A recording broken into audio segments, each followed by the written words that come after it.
Assalam Alaikum Warahmatullah Wabarakatuh. Wa alaikum assalam wa rahmatullahi wa barakatuh. A person who is praying 5 times a day and he is fasting in the month of Ramadan and he is performing Umrah and he is praying the Tahajjud also. But when he is alone, he is doing the bad deeds which is forbidden in Islam. And after that he realizes those mistakes and he is asking forgiveness to Allah and he is crying to Allah. And again 2-3 days he is not doing the same bad deeds and he is engaged with the good deeds.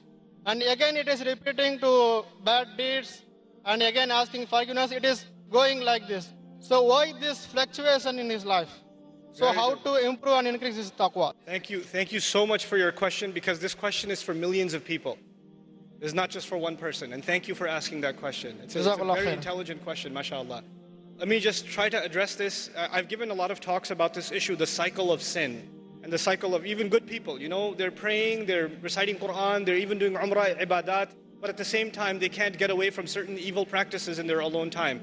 There are two parts of this problem. One of those parts is spiritual, and the other part is psychological. And we have to address both of those parts. Let me start with the psychological, only because most of the time when we have these discussions, we don't address the psychological side, we only address the spiritual side. So I'll try to address the psychological side of this a little bit.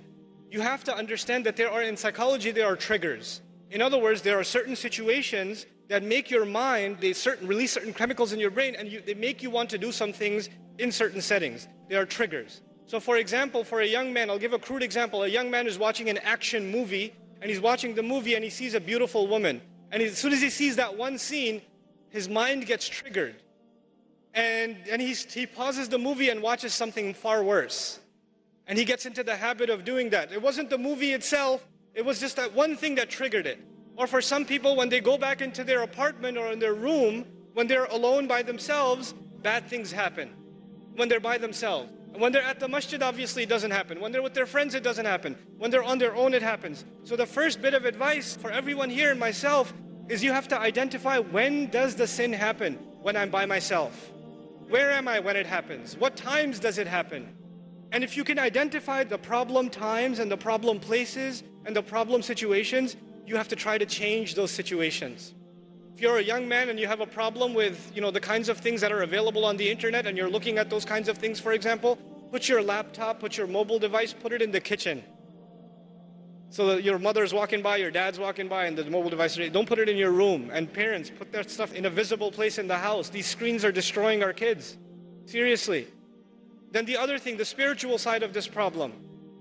It is normal for a human being to make tawbah to Allah and then go back and do the sin again, because we are khatta'un. The Rasul of Allah ﷺ described us not as khati'un, but khatta'un. Kullu bani Adam, khatta'un. And khatta' is a sighatul mubalagha. It's called the hyperbolized state. What that means in simple English is the one who repeats mistakes over and over and over again. Like a khabbaz makes bread over and over again.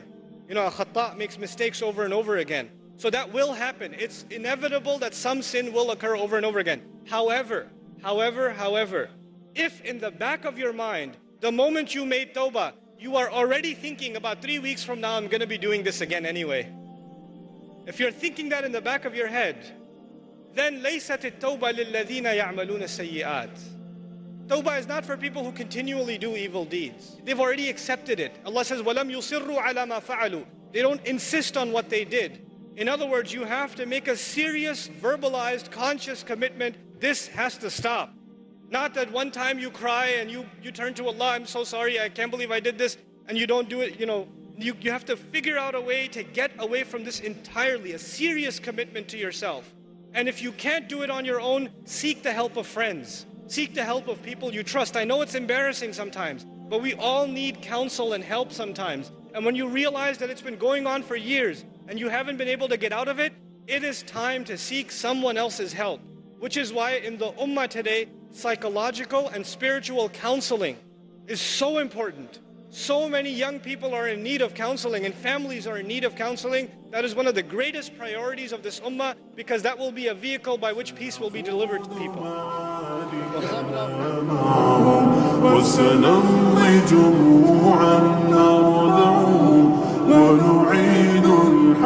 المغتصب وبكل القوة